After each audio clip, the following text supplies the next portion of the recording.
Hi, today I'm recording me OPPO Reno 10 and I'll show you how to connect to Wi-Fi this device.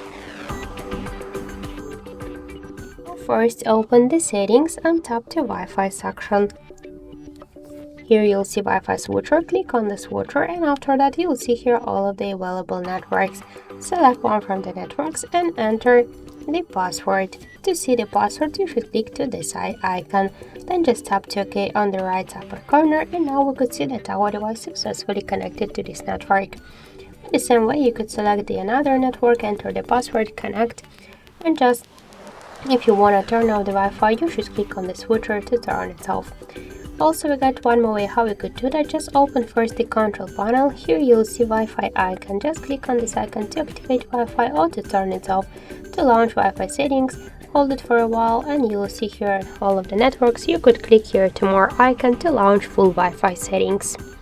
So that's it. Thank you for watching, and if you like this video, leave thumbs up and subscribe.